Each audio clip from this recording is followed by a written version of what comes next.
Think about how many years, months, hours, seconds, days, all that shit you have wasted on people who suck the life out of you. You're not succeeding, you're not achieving. It's because you're afraid to go in that dark place to find yourself. You're setting goals you know you can reach. And when you do that, that fear, that insecurity, that doubt, that's where you grow. You must always set goals that you think you cannot achieve. And in there you get better. You get it, David, come on. Yeah, there you go. There you go. Energy, let it out. 7, 8, 9, 10, a machine here. There you go, nobody works like David in this house. 13, come on. 14, come on. 15, shut that muscle down. 16, come on. Get it, 17. You don't know me, son. Everything I need is in my mental lab. Everything, because I'm in constant study of myself. And I know what needs to be conquered because I'm constantly going through what I don't like, what I'm not comfortable with. I know, and only I can fix these problems because I have to face these problems. All I knew back then was hard work. You gotta work hard. You gotta work hard. I can't get this paragraph. I can't remember what the fuck's in this paragraph to pass this test to get in the military. Read it again. Still not getting it. Read it again. But if not getting it, write it out. And that's how I started learning. All right, motherfucker. It didn't take, hey, okay, we're gonna do this today. No, this really sucks. This is real, dude. This is real. And every day, I'm setback, I'm setback, I'm setback, I'm setback. So this is what I would tell your boy. This is exactly what I tell him. Every day you wake up, you're gonna probably be set back for the first 4 weeks before you lose to significant weight because of the mind is gonna be with you the whole time. There's no dopamine. There's no dopamine in there at 300 pounds. You got nothing. Your hormones are shot. You have to envision something that is more powerful than you. Something has to get you out of bed. And you have to create it. It has to be false. Because you're not it. There's so many times in life you don't want to be doing what the you're doing. You can't just quit. Remember this. This isn't a hobby. This isn't a fucking joke. It's a fucking lifestyle. So what you say to yourself is important. There's no coach, there's no trainer to keep you going, it's only you. So think about this, you've been working your whole life to get a fucking seat at the table. The seat at the table is you want to be the best amongst all the best people in your career field. So you finally get that letter. It's steak, lobster, it's a big dinner. Everybody's showing up, dressed to the nines. Make sure you show up soaking wet and getting after it, working out hard. Towel around your neck. You respect the event. So make sure you put that towel over that nice chair so you don't fuck it up. The whole thing is this. Don't say a word. Stay uncommon amongst uncommon people. You're never done. Don't stop when you're tired. Stop when you're done. Stay hard. I wanted to quit every single day, but many dreams die while suffering. And many of us out here have suffered. And when you're suffering, I'm not talking about just physically. I'm talking about emotionally, spiritually. It could be a relationship. When you're suffering, you give up on the very things that you wanted the most. When I was going through pararescue, I wanted to be a pararescueman so bad, but that water haunted me. So when the suffering got too much, my dream died. And pretty much I almost died with it. If I didn't find Navy SEALs and getting past that hump and overcoming my demons and facing my demons every day, I would have never been up here today. You can't outrun your demons. They'll always know where you're hiding. Trust me at that. Don't stop when you're tired. Stop when you're done. Life is a training ground. While you may live a long life, it doesn't mean you've graduated at the top of the class. You just lived a long, boring, despicable life. And that's not what I wanted to do. When you're truly committed to something, not like where you like, you know, I want to be a doctor, but when I run into this roadblock, I don't want to be a doctor. No, I'm going to be a doctor come hell and high water. I needed that kind of commitment. And David Goggins didn't know about that commitment. I knew how to wash a car. I knew how to clean a house. I knew how to, do all these manual labor jobs. But when it came down to true suffering, to the highest of suffering, I didn't have that next level of, all right, mother, we have this next level. David Goggins wasn't enough. So I went into my mental lab and realized, but I want to be great, but I don't have greatness in me. So I had to create a mother that was great. And in my mind, I'm really big on visualization. I went in my mind, I said, okay, I want to look like this, I want to feel like this, and I want to have a mind that is cast iron steel, that is never dull, that is always sharp. That was the biggest thing I wanted. I wanted to hit obstacles that most people love, including myself, but I didn't waver. I didn't fear. I didn't run away. I just stayed and marinated in the fear, in the suffering. It's time to get back to work. Get back to work. Stop hearing yourself talk. Get off the podcast. Don't be on social media too much. Cut out all the fucking noise. Get back to the fucking mental lab, because that's where the knowledge came from. It's so easy to be great nowadays, my friend, because most people are weak. Most people don't want to go to that extra mile. Most people don't want to find that extra because it sucks. It's miserable. It's lonely. If you don't want to be like me, I get it. But is it so bad that a person has millions of dollars in the bank? Is it so bad that a person has 2 of the top books in the world, top of the list of all time? Is it bad that a person's broke all kind of records? Is it bad that a person's been to Navy SEAL, Army Ranger, gone to Delta Force training, gone to Air Force, smoke jumper? Is that bad? Is that bad that by 47 years old, you're trying to find what to do next? Is that so bad? Because you've done everything in the world, because the second you thought about it, you did it? If that's bad, I don't want to see what good is. So why it's bad to most people? Because it looks exhausting, and it is exhausting. And that's why it's bad to most people. Most things that are bad to people is because they can project what the fuck it takes to get there. And as they're projecting that shit, they're like, oh man, dude, you're destroying your life, your health. You have no family, you're unbalanced. I can make up a million things.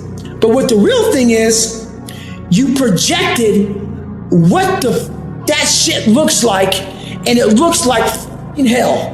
It looks like hard work. It looks like suffering. It looks like a dedication that people don't understand. And it is that. But that, at the end of all that shit, my friend, I front-loaded my life. Front-loaded. Everything I wanted to do, I did the second I thought about it. Now at 47, I am 100% retired, and I still live like I'm not, by choice.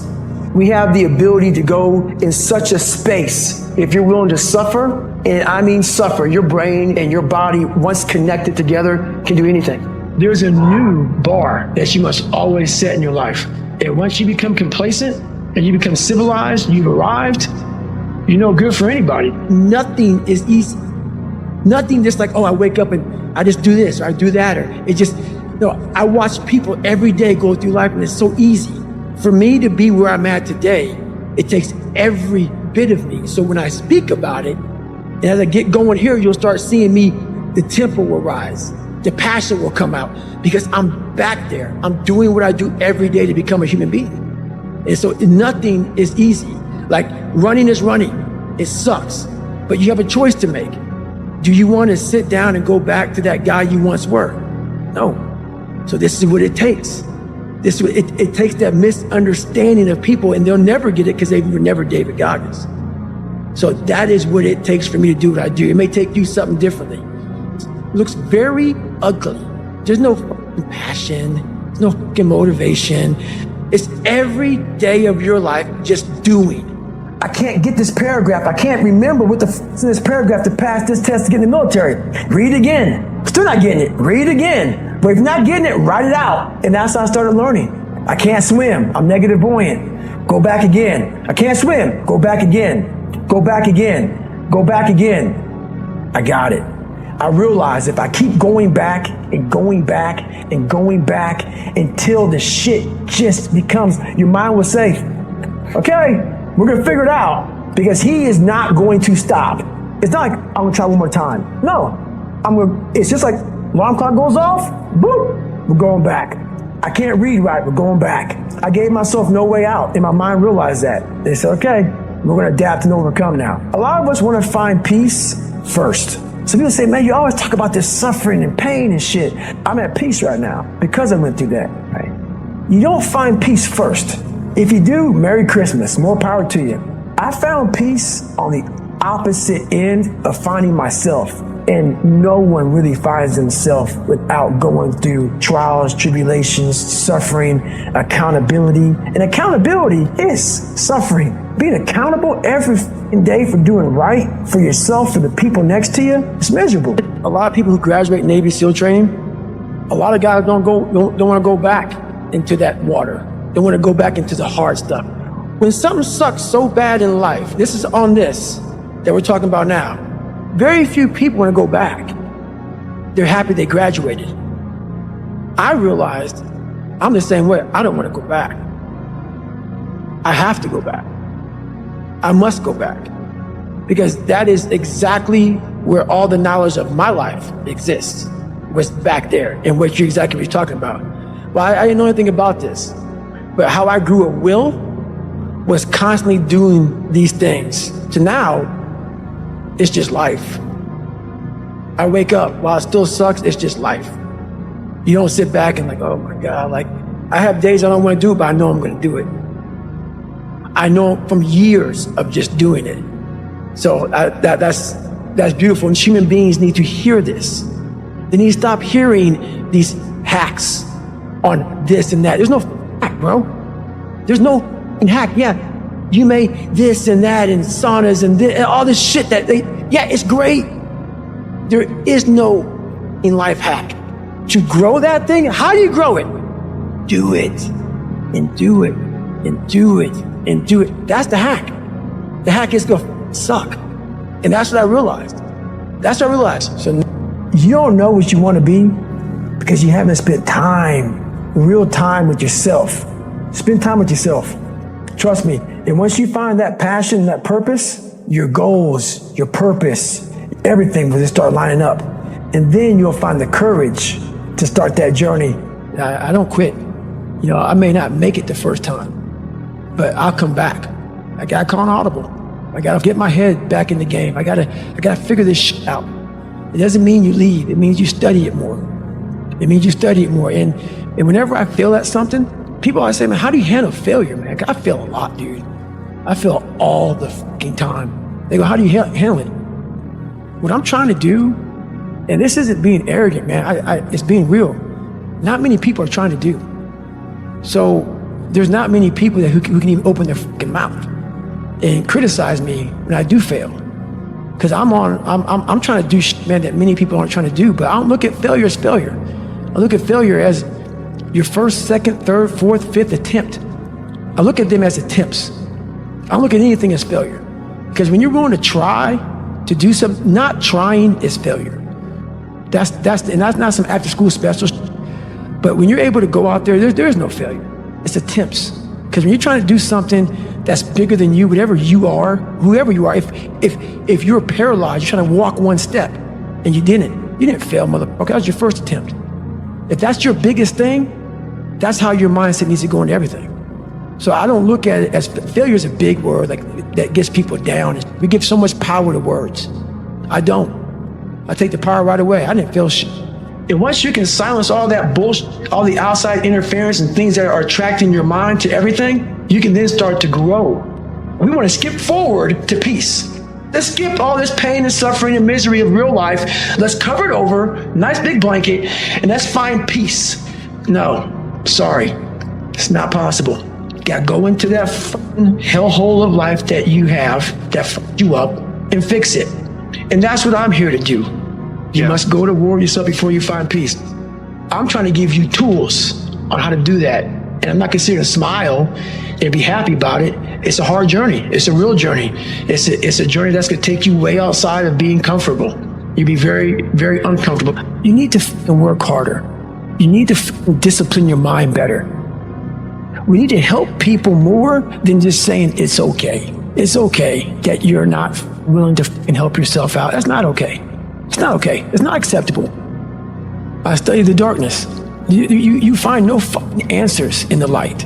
None. It's too happy, it's too nice. We don't need to be taught how to live in happiness. That just comes naturally to us. Happy moments, but the dark times, man, and you can't get there unless you put yourself there. Life will take you there. That's the fear. The fear is never reaching your potential. That's it. That always falling short, always quitting before you're done, always procrastinating, always not doing the right thing.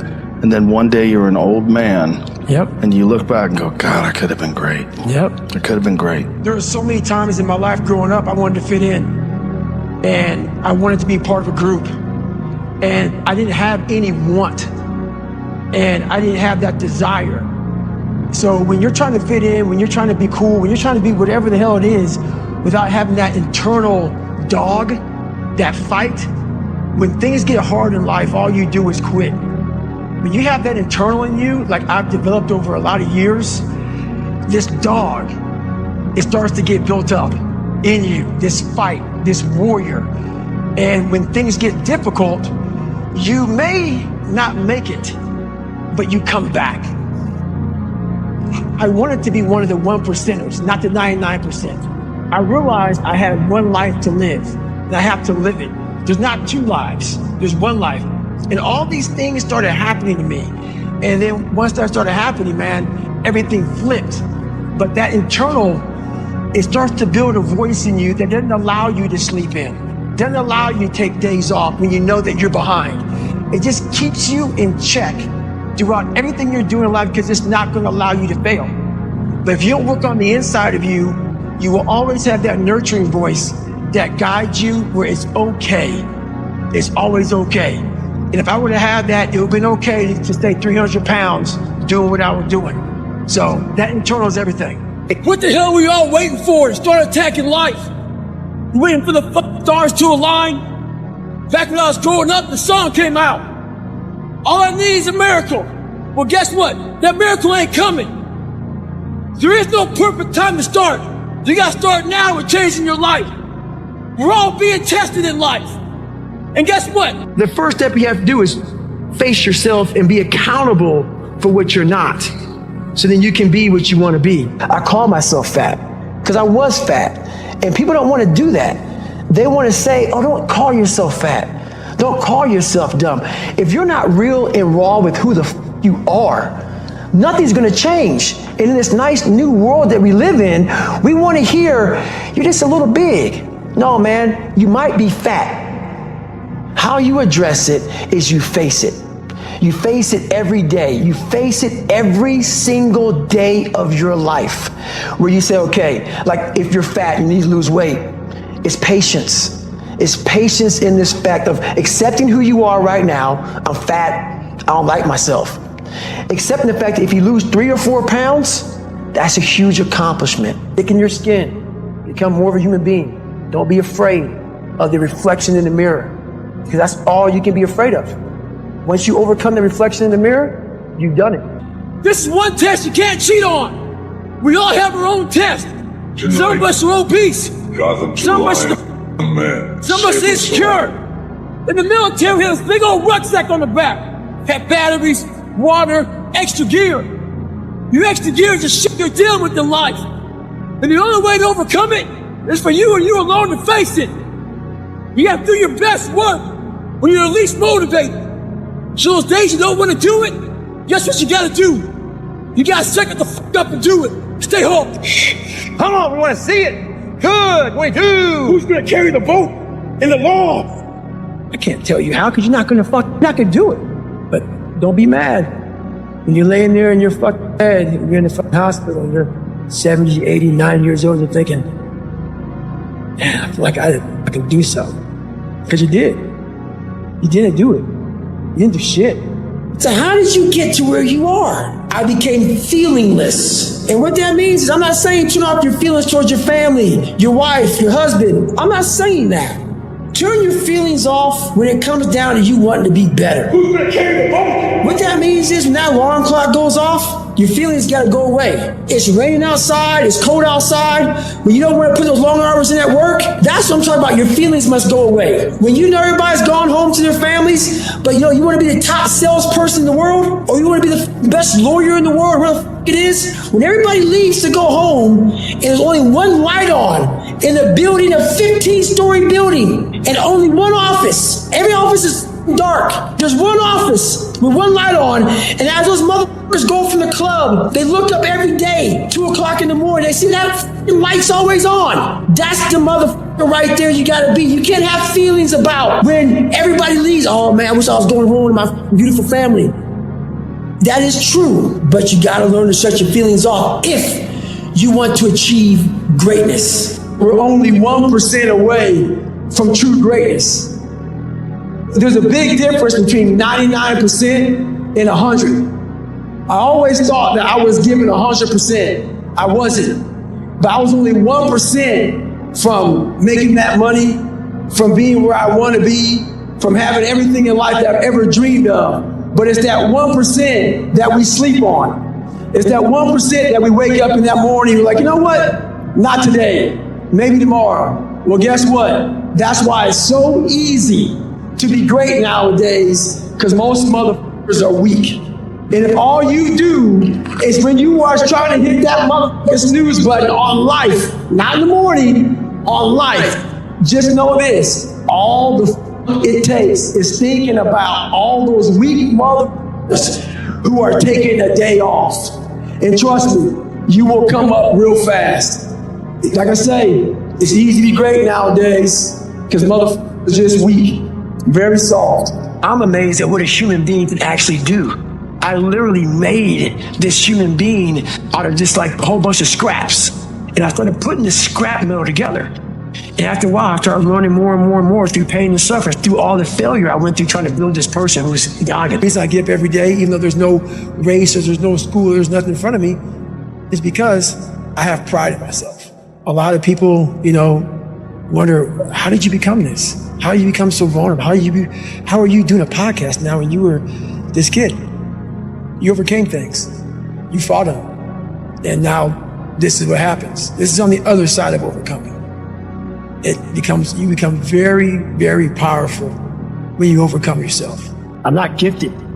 I'm just driven. So that's when you move from motivation to driven to obsessed. Some people will get it, some people won't. When you're driven, whatever's in front of you will get destroyed. Get your ass kicked. Do things you hate to do.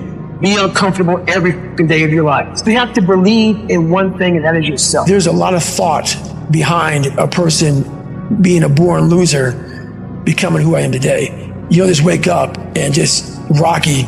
You gotta wake up and think about, there's a process to getting better. For me, I built Goggins from the ground up. I was born David Goggins. David Goggins wasn't good enough. He was a scared, bullied, abused kid. That kid, whenever something got tough, no matter how hard I trained, no matter how ready I was, whenever something got tough for me, David Goggins, the real David Goggins, would come out and he would quit. Well, and we're in a culture that is driving everybody towards this idea that happiness is purchased through luxury, comfort, and ease. And we want it very fast. If you don't see results in the first 2 days or the first week, I'm done. That's the mentality of most people. The struggle is too real. We're not patient. We in a world where you can Google the best restaurants around me right now, no one is patient. And for you to lose weight, for you to stop drinking, whatever the hell you're going through, it takes a lot of patience, a lot of time, and a lot of pitfalls, a lot of plateaus. You're gonna hit so many fucking plateaus. If you don't know how to get around that plateau, it's not gonna happen fast. Mm-hmm. Yeah, everybody wants the hack. Yeah, everybody wants the hack. There is no hack, man. There's no hack. What do you think is the biggest stumbling block that most people face with this kind of journey? Honestly, is they have the woe is me mentality. It's too hard. Life isn't fair. These things in life are not easy for me. You look to your left, you look to your right, and you start to judge yourself off other people. Like if you're a female, well, she's skinny and she doesn't work out as hard as I do. And everything starts to corrupt your mind. You start to look around too much at other people and what they're doing, and that starts to corrupt your own dialogue. We are judging ourselves against too many people. You have to judge yourself against yourself. And that's the one thing I started learning, man. This isn't a race against me and Rich Roll. This is a race against David Goggins and David Goggins alone. And once you can silence all that bullshit, all the outside interference and things that are attracting your mind to everything, you can then start to grow and realizing I'm stressed out for no reason. This is my own little race. This is my own timeline, and this is how I'm going to run it. I think that so many people are so disconnected from themselves. They're operating on autopilot. They're reacting to their environment. That's the big thing, man. And that's why it was important for me to finally realize, stop being all these fake people I used to be. Stop being afraid. There was no growth until I cut myself down to nothing, to the person I really was, the real human being. And once I found out who I really was, that's when I started growing. I was trying to build on top of a lied, up foundation. You can't build a house on a fucked up foundation. So I had to get down to the actual mineral soil of who I was, and that's when you can start real growth. And what is the role that suffering plays in that, or the willingness to suffer? It starts to peel all those layers away, all those artificial layers away. If you're willing to suffer and go back in the grind, that internal dialogue you have with yourself when you're in misery and you're uncomfortable, it's a real, scary, unfiltered, no lying dialogue between you and yourself. And people know exactly what the fuck I'm talking about when you're in a bad spot in life and your mind is saying all kind of shit. That's who you really are. That's the real you. No Rocky Balboa moments going on up there. Yeah. Like, hey, you know, it's around 14. Let's come on, we got this. No, it's like, this, I'm out of here, man. This is crazy. That's where the growth happens. When you're able to stay in that moment and talk yourself back into the suck of wherever you're going through, and you start stripping those layers away, but as you're stripping those layers away, you're building calluses over top of shit in your mind. That's where the growth starts to happen. This is my own timeline, and this is how I'm going to run it. I think that so many people are so disconnected from themselves. They're operating on autopilot. They're reacting to their environment. That's the big thing, man. And that's why it was important for me to finally realize, stop being all these fake people I used to be.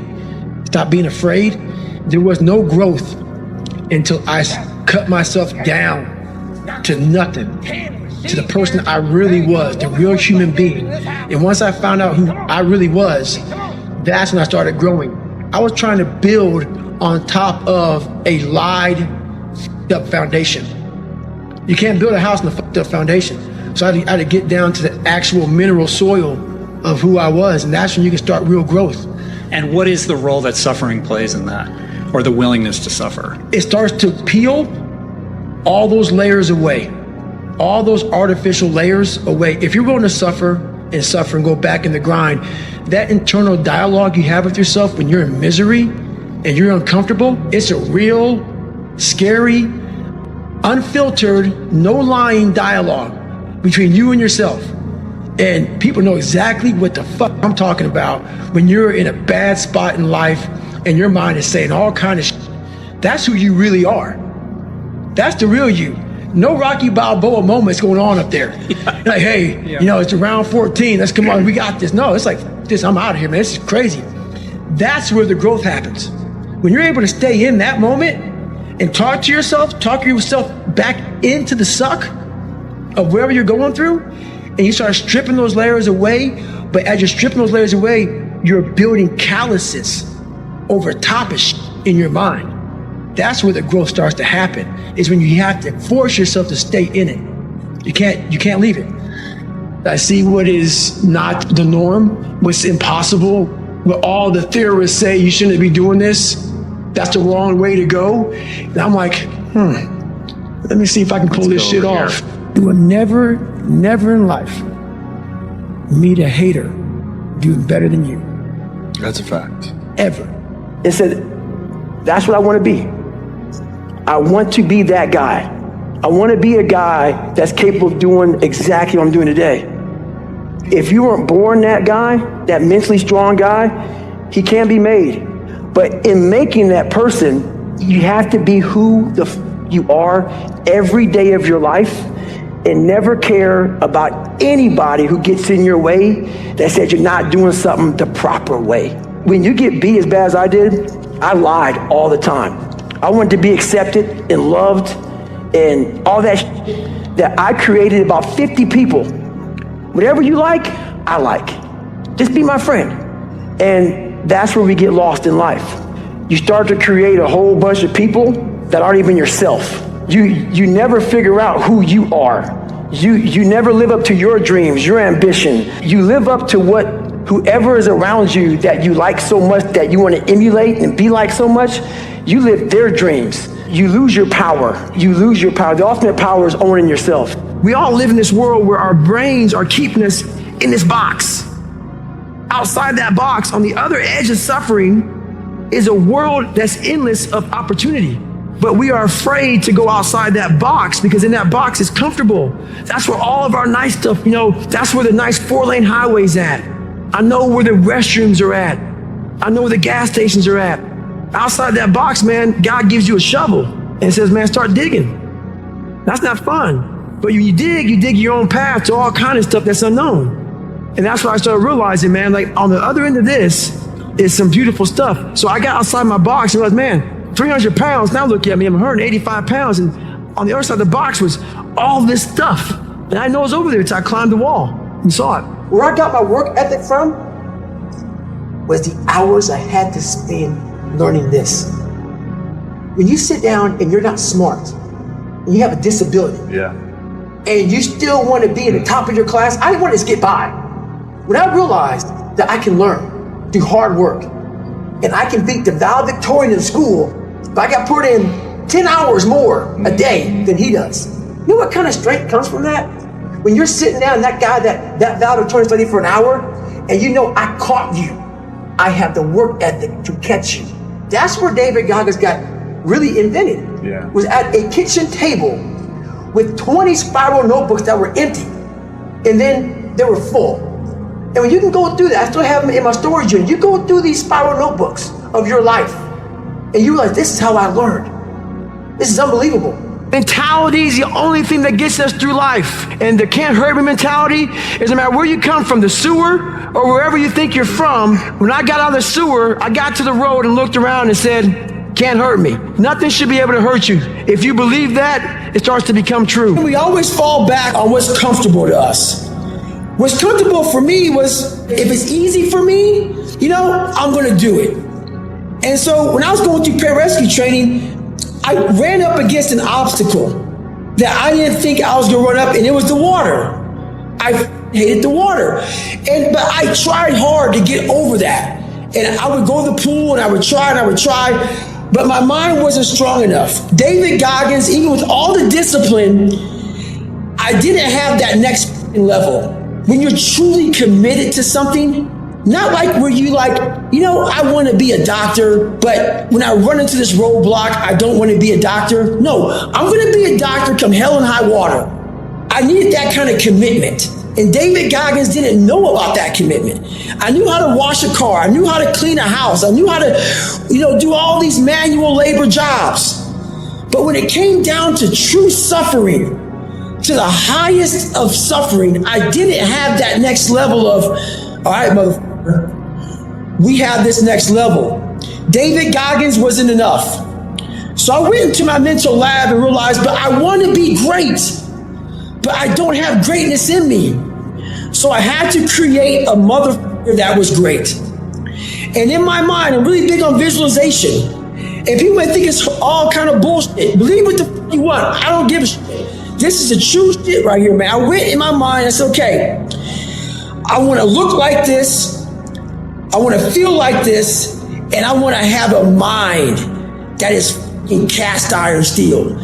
That is never dull. That is always sharp. That was the biggest thing I wanted.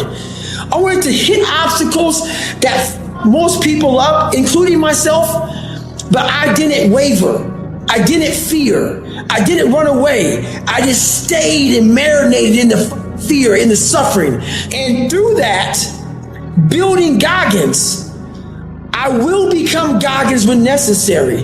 And I started to do these things on my own. I had my own training ground. I built a training ground. I wasn't Navy SEALs. If you go to Navy SEAL training not prepared, you're going to quit. So I built this training ground on my own. And I started doing these horrific things that David Goggins couldn't handle. But Goggins started slowly coming up. I started putting that visualization of the guy I wanted to create. And in that water, when things got hard, when I was training on my own, Goggins would appear. Goggins would appear. When David Goggins would come up, Goggins would smack him down and say, no, we're going to drag you through this. And that's kind of how it happened over a period of time. This man evolved. Goggins became the guy that can withstand all kind of torture and pain and keep coming after you. And that's where that next step with evolution became. Our minds are like a garage. And the garage, if you open a garage and it's all cluttered up, it's all up, you can't put your car in there. You got boats and you got kids' toys and shit everywhere. But if you organize that garage and you put everything in its rightful spot, you can put that car in there. You can put 2 cars in there. You can put bikes in there. And that's like with the mind. People talk about discipline and determination and repetitions and all this shit, consistency. Why people fall off the wagon so often is because their mind is full of shit. There's no room in that mind for discipline. There's no room for consistency. They may do it once or twice, but then the mind takes over and that cluttered garage comes in. And then it's like a circuit breaker, man. A circuit breaker just overloads and sparks. And our minds, that's our mind, man. It's like a circuit breaker that has so much shit in it, you keep on loading it, you can't put any more into it. So I talk about it in there, man, so much about clearing space in your mind so that you have room for all those discipline, waking up early, taking those, because they do mean something. But we don't get to that dark matter that is keeping you from clearing out that mental garage. Organized mind, man. You're looking at, I got to take care of the kids schedule's all fucked up. My husband, my wife, I'm going by McDonald's to get this, and I'm rushing my schedule. Everything's just, I wish I was doing this, but I'm doing that. That's it. And that and this. I want a raise, but I can't get one. That's it. My boss is an asshole. Where's greatness in that, man? Yeah. You can't fit discipline into that. You can't fit structure. You can't fit consistency. You can't fit the grind. And then when you try, it gets overrun by the clutter in that mental garage. Every time I'm in a bad situation, I study it. And that's the only reason I do half the shit I do, is I'm studying this shit, because I know that I never thought I was going to be writing books and trying to help people get better. But I was always trying to do it because I knew I sucked. And so when you know you're trying to get somewhere, you know you suck, you know that you believe that you're a born loser, you are taking snapshots, man. Like, you see something on your phone, like, oh man, I'm gonna take a snapshot of that, or how you do the little picture so you can save it on your phone. I do that in my mind. So I get in these moments where I'm like, okay, wow, that's some good knowledge right there, man. I snapshot it.